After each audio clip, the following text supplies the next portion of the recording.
There's been a handful of occasions where a movie is so advanced for its time that it gets absolutely trashed by critics simply because they lack the brainpower to comprehend the film. And perhaps the best example of this in cinematic history is the B-movie. Yellow, black, yellow, black, yellow, black, yellow, black. Ooh, black and yellow. Yeah, let's shake it up a little. As I script this video, B-movie is sitting at a 6.1 out of 10 on IMDb and a 50% on Rotten Tomatoes. And immediately I thought to myself, oh, this is just one of those times where critics hated a movie but the audience really loved it. But no! The audience score is only marginally higher at a 53%, which sent me into a tailspin. How can such high-level art not receive the love and respect that it truly deserves? It's just not right. So I knew exactly what I needed to do.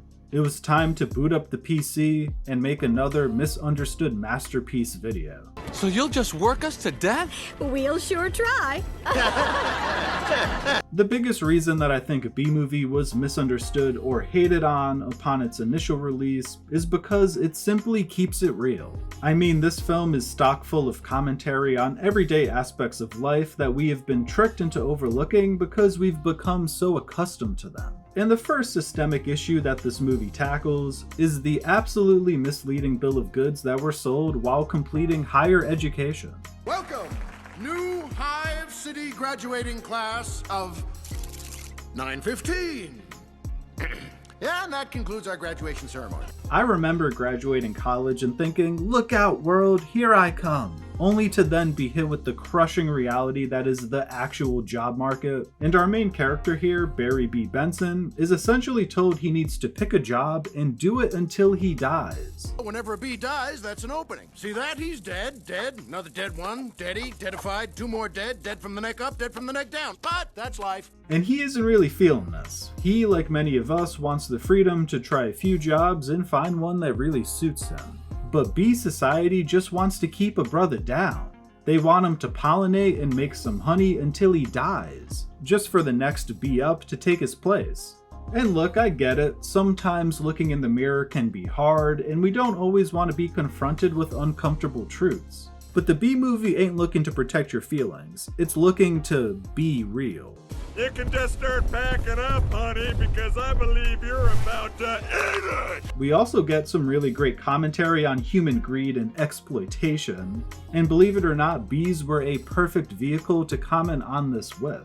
They make the honey, and we make the money. They make the honey and we make the money? I mean, these worker bees are putting their lives on the line to make this honey and receive no reward for it. And this movie went for a bold creative decision in having Barry B. Benson sue the entire human race, knowing damn well that at least most of their target audience were part of the human race. And god damn it, this movie actually pulled it off. This movie made me root against my own kind in favor of a fucking talking bee.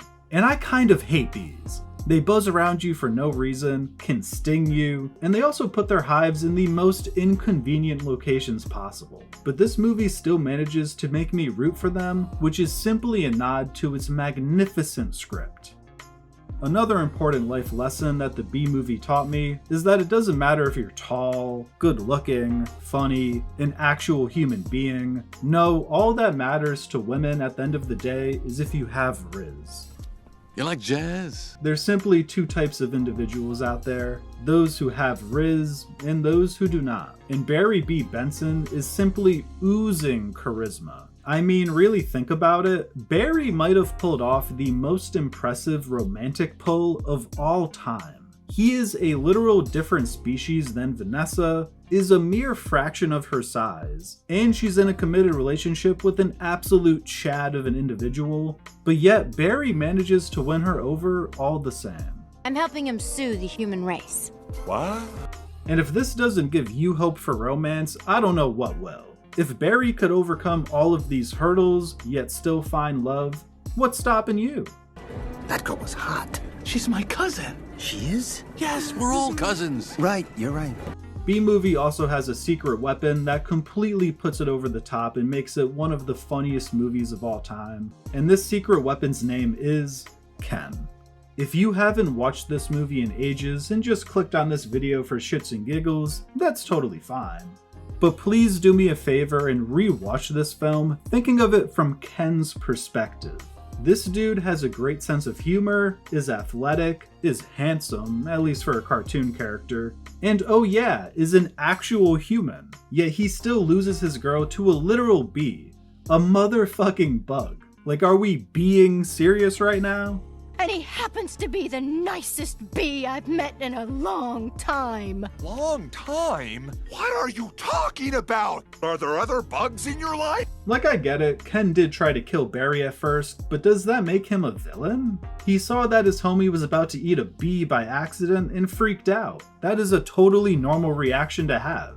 I mean, Ken is kind of just a wholesome dude, bro. He plays tennis with Vanessa's grandmother. But it was my grandmother, Ken. She's 81. Honey, her backhand's a joke. I'm not gonna take advantage of that. And all Ken really wants to do is have a nice little romantic yoga night with his girl. But yet he gets shut out and given the cold shoulder. Because of a bee? Why is yogurt night so difficult? In many ways, this movie is a tragedy when you look at it from Ken's point of view, but a really funny one at that. So what we have here is a movie that is simultaneously a deep introspective analysis of society and its systemic issues, and a comedic tragedy of the lovable Ken. I mean, Shakespeare could never. This is brilliance on a level we had never and will never see again. I've always thought that when studios complained about review bombing, it was just cope on their part because they didn't want to admit that they made a shitty movie or show. But I genuinely think B-Movie might be the only true example of a movie being review bombed, in order to suppress its powerful message, of course. How else can you explain a 50% on Rotten Tomatoes? I have to believe that those in power want to simply continue pulling the wool over our eyes, but we have to do better. If not for the message of the movie, do it for Ken. Ken is too precious of a character. We can't allow him to be forgotten. So please watch this movie and make sure its legacy lives on. Why does his life have any less value than mine? Is that your statement? If you made it this far, please let me know in the comments. Have I convinced you that B-Movie is truly a cinematic masterpiece, or do you still think it's a weird acid trip of a film?